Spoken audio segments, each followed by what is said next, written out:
Quando eu mudei para a cidade de Manhuaçu, eu trabalhava, né? A gente tinha uma escola, eu dava aula também separado e fora da escola, e eu tinha os meus filhos, tinha 3, ainda não tinha, nessa altura, acho que não tinha nascido o quarto filho, não, já tinha. Aí eu comecei a me envolver com os meninos da cidade, que eu andava pela rua, eu via muito menino pedindo as coisas, e naquela época, os meninos batiam na porta da casa da gente, e a gente eu comecei assim a me envolver, sabe, achando preocupada com aqueles meninos. E eu acabei, essa história, né, foi seguindo muito tempo, eu fui seguindo muito tempo com eles. E vi muita coisa lá, ligada, né, aos jovens e tudo. Chegou a época de eleição. E eu já estava muito preocupada com a juventude, né, com os meninos lá. Então eu falei assim, eu vou escrever uma carta para o prefeito que ganhar. Eu não sei quem que ganha, eu não tinha assim, noção, acabei de chegar na cidade, não sabia quem que ia ganhar. Escrevi um corpo da carta e depois eu falei assim, agora eu vou ajustar alguma coisa àquele prefeito que ganhou, né? Então, e ganhou o prefeito, o candidato Mário Assad. Aí então eu escrevi uma carta e falei, vou publicar essa carta.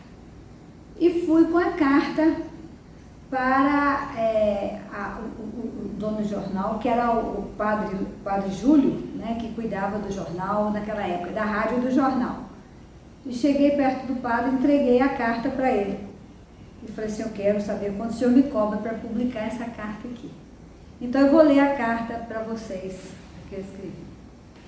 Eu disse para ele que eu queria publicar essa carta, a entreguei para ele, ele leu e falou assim, eu vou publicar essa carta sim, mas deixa para a semana que vem, porque agora tem muita coisa, né, muita carta, muita coisa no jornal, porque o prefeito ganhou e tudo. Eu falei, não, semana que vem eu não quero aquilo agora, porque semana que vem já esse assunto já não está mais tão forte nas pessoas. E eu escrevi para ele 3 cenas do cotidiano da cidade, da juventude da cidade, de parte da juventude da cidade. Eu escrevi, ao senhor prefeito eleito de Manhuaçu.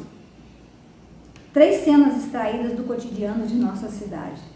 Numa manhã do final de setembro do semestre passado, rua de acentuado declive, vi uma moto caída, fora mal estacionada e a gasolina descendo. Preocupada e sem condições de levantá-la, pedi a 2 rapazes de origem simples que estavam passando que o fizessem para evitar um problema maior. Fiquei estarrecida com a resposta. Sei não, depois vão pensar que a gente está roubando ela. Isso é numa tarde, gente. Ainda inseguro, concordaram em ajudar. Início do mês de agosto, sábado, às 16 horas, Praça da Matriz. Mais ou menos 10 jovens de periferia, com as mãos na parede, eram revistados por policiais sob o olhar dos transeuntes. Semanas atrás, a senhora Albuquerque, em plena tarde, deparou com um rapaz dentro de sua casa querendo dinheiro. Assustadíssima, foi até o seu quarto e trouxe sua carteira. E teve o seguinte diálogo com o menino. Olha aqui, meu filho, R$10. Você vai estragar sua vida por causa disso? Arranje um trabalho. Você podia ser meu filho. E ele falou, neto, dona. Quantos anos você tem? 16. Desculpa, viu? E foi saindo pelos fundos quando ela o impediu. Não, você vai sair pela frente, que é por onde você deveria ter entrado. Então a senhora me desculpa? Ele pediu. Nas 2 cenas, a gente depara com uma triste realidade, a constatação perigosa de que jovens de nossa cidade, cidadãos em formação, estão perdendo a confiança em si mesmos, a sensação de pertencimento. E no 3º episódio, a gente sente que ainda pode estar em tempo. O problema é mesmo grave. Basta um olhar mais atento para as montanhas da cidade e veremos o cinturão humano que cresce aceleradamente. Só a colheita de café não vai absorver essa mão de obra que emerge de nossa população. Vale lembrar que o ócio e a falta de perspectiva turvam os sonhos de qualquer indivíduo. Não é justo, não é cristão encararmos essa juventude socialmente paralela como força produtiva irremediavelmente natimorta. Se observarmos com o coração desarmado, veremos que eles têm o mesmo brilho que os nossos filhos, o brilho nos olhos. A mesma alegria, a mesma fragilidade. E o fato de termos conseguido criar os nossos, educando, permitindo um futuro mais leve, não nos redime, já que somos partícipes da imensa família que é a sociedade humana. Senhor prefeito eleito, só uma angústia muito forte e uma grande aflição é que me fazem perder o medo de parecer aos outros demagógica ou piegas, ao me expor assim publicamente, mas baseado na sua presença na reunião do Conselho de Direitos da Criança e do Adolescente, acredito sinceramente que vale a pena o alerta. 4 anos podem ser decisivos na vida de um jovem. Se esses meninos não forem socorridos com o desenvolvimento de projetos de efetivos resultados, de preparação para o mercado de trabalho e integração na sociedade, logo teremos 2 cruéis realidades em Manhuaçu. De um lado, uma população com medo, trancada em casa. De outro lado, um contingente sombrio de homens brutais e sem esperança, caminhando irreversivelmente em direção às penitenciárias. Respeitosamente, Bernadette Lage Rocha. Aconteceu algo e eu fiquei morrendo de medo depois que eu escrevi. Ah, meu Deus, será que eles vão me entender? Na manhã da veiculação, foi veiculado no sábado, né, quando foi no dia seguinte, nós estávamos na mercearia, quando ele me chamou a atenção para o que diziam na Rádio Manhuaçu. Era o locutor lendo trechos da carta e fazendo comentários. Gente, foi uma catarse salvadora. Passou meu medo de ridículo. Algumas pessoas gentilmente me telefonaram e só agora, anos depois, é que cheguei à conclusão de que aquilo foi coisa do Padre Júlio, que dirige e que dirigia, né, a rádio também. Lembrei-me de seu olhar quando recebeu o artigo.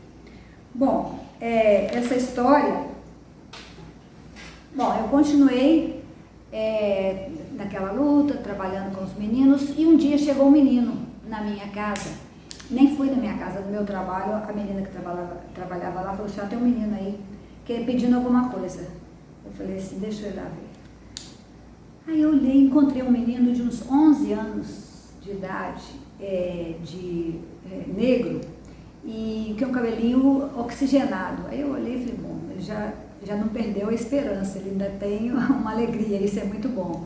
Aí comecei a conversar com ele, falei, você mora com quem? Ele falou que morava com uma tia.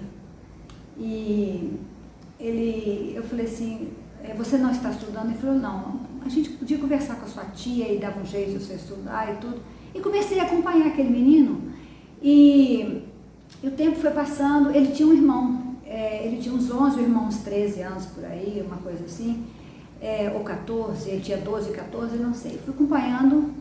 Quando foi um dia, ele chegou e falou, eu falei assim, fala com a sua tia, se você pode. Ele falou assim, minha tia morreu. Eu falei, mas a sua tia morreu, e com quem que você está? Ele falou assim, não, nós não estamos com ninguém, não. Eu olhei e falei, mas ele é uma criança, e o irmão dele é pouco mais velho que ele. Onde que você mora? Aí ele me falou, eu falei, vou lá na sua casa. Quando eu fui na casa dele, que eu cheguei lá, foi algo devastador para mim. Ele morava, aquilo que ele chamava de casa, era um cômodo no alto, assim, subia uma ladeira assim, bem alta, era um cômodo, que ele morava com a tia antes daquele cômodo. E assim, não tinha móvel, não tinha nada, não tinha chuveiro, não tinha nada. Ele dormia, ele pegou, arranjou um sofá, que ele deve ter arranjado não sei aonde, virou de cabeça para baixo um sofá de 2 lugares, fazia aquele côncavo assim, ele deitava, fazia aquilo de cama. E o irmão dele num canto assim. Só que aquele cômodo estava todo rachado. Eu falei, esse negócio vai cair na cabeça desses meninos. Eu desci dali em estado de choque e fui direto para a prefeitura. E cheguei lá e pedi para falar com a secretária de assistência social, que é dona Gena Silva, que era secretária do prefeito, que ganhou na eleição. Mas eu cheguei tão exasperada que eu falei com ela assim, eu encontrei 2 meninos que não tem ninguém na vida, e eles estão andando pela rua, eles não têm ninguém, eles moram numa casa, aquela casa vai cair. Eu não conseguia falar com a delicadeza que requeria o momento, nem com a serenidade, porque eu estava com uma angústia muito forte. A gente que tem filho, né? Na época, eu já tinha os 4 filhos, e eu, na mesma hora você se coloca num lugar, né? Imagina seus filhos andando pela rua. Aí eu falei, ele não pode ficar daquele jeito, e ela falou, calma, a gente vai ver o que pode fazer e tudo. E ela me acolheu de uma forma muito delicada. E eu fui acalmando, e eu saí dali, deixei o assunto com eles lá, eu